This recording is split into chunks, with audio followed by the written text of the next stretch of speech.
Hello and welcome to New Hope for Today. My name is Pastor Andrew Hise, and I'm the pastor at New Hope Friends Church in Goldsboro, North Carolina.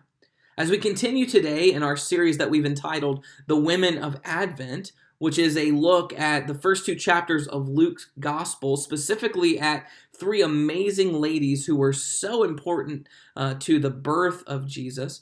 We last left the account with Mary, the mother of Jesus, having just received news that as a virgin, she was going to conceive of a son, and this son was going to be very special. He was going to be Jesus, the Messiah, the one for which the Israelites had waited so long. And after receiving this news, after receiving a sign that even her cousin or her relative Elizabeth was going to also have a son, she received an amazing promise from the angel. In verse 37, we talked about this last time. For nothing will be impossible with God. And she displayed such faith when she responded to the angel this way: Behold, I am the servant of the Lord. Let it be according to me, to your word. And so having received this statement of faith, the angel departed. Now you have to imagine, even though she was so resolute and had such great faith, that she still was very scared. I mean, she was a very young girl, maybe 12, as young as 12, but certainly in her early to mid-teens. And she was about to be married in maybe less than a year. And now she's receiving this news that she, as a virgin, is going to conceive of a son. I feel like this news is great news. This news is awesome news that she was going to be the mother of the Messiah. But you have to think, who was she going to tell? Who was she going to talk to about this? I mean, could she talk to Joseph? Maybe he would just think it was just a ruse, that this angel coming to her was just a ruse for her to cover up the fact that she was cheating on him the whole time. Or maybe she thought, I can't go to my parents because they'll just turn me in as someone who the same thing, that they won't believe my story. Who can I turn to? Who can I talk with? Who can walk with me through this very difficult time, through this very unexpected thing? Well, the thing is, God had given her a very, very great person to be able to walk with. She must have in that moment remembered that in the promise, in the sign, that Elizabeth was also pregnant. And so it says in verse 39 that she arose and went with haste into the hill country to a town in Judah, and there she entered into the house of Zechariah and greeted Elizabeth. She went straight to Elizabeth. God had given her someone to walk through, to talk about this with, to share this news with. And when she came to Elizabeth, she must have been looking for someone at least to talk to. But she was going to find so much more than that. You see, when Elizabeth heard the greeting in verse 41 of Mary, the baby leaped in her womb, and Elizabeth, being filled with the Holy Spirit, said this to Mary. And I imagine this scared young girl who had just received this news from this angel, just being maybe held by Elizabeth, or even at least holding her hands.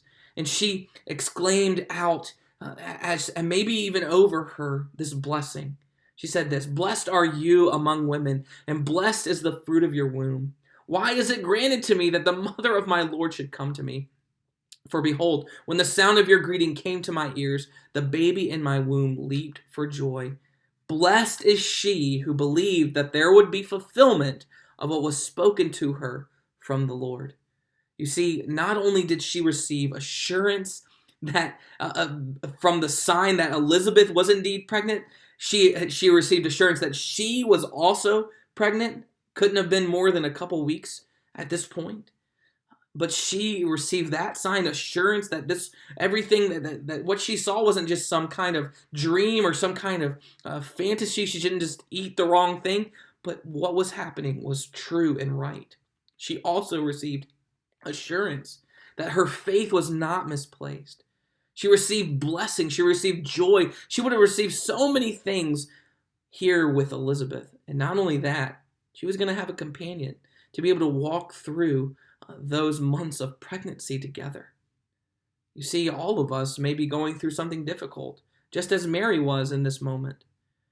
And the beautiful thing is, we may not know where to turn, we may not know what to do, but God has indeed given us, just as He gave Mary, someone to turn to, someone to walk with.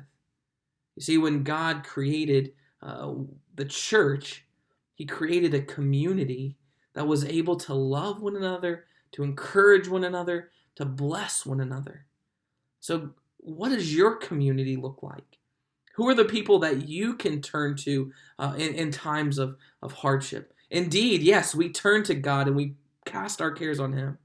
But God created and gave us living flesh and blood to be able to talk with. And that is indeed those communities. Most of us, that community is the church. Today, we give great thanks to God for having these communities in our life, these people in our life. I encourage you, as you think about those people, who is the Elizabeth in your life that you can go to, that will walk with you through hardship?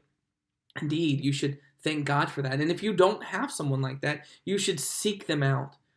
First and best place to look is in your local church, wherever you are. And today, maybe you even need to send a text or a message to that person, just saying, thank you so much that you would love me and care for me as I walk through these difficult times together. I pray that you would indeed thank God for those Elizabeths that you have in your life today. New Hope for Today is a daily video devotional brought to you by Pastor Andrew Hise of New Hope Friends Church.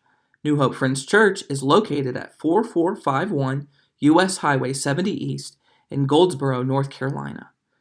New Hope for Today. Strength for today, hope for tomorrow.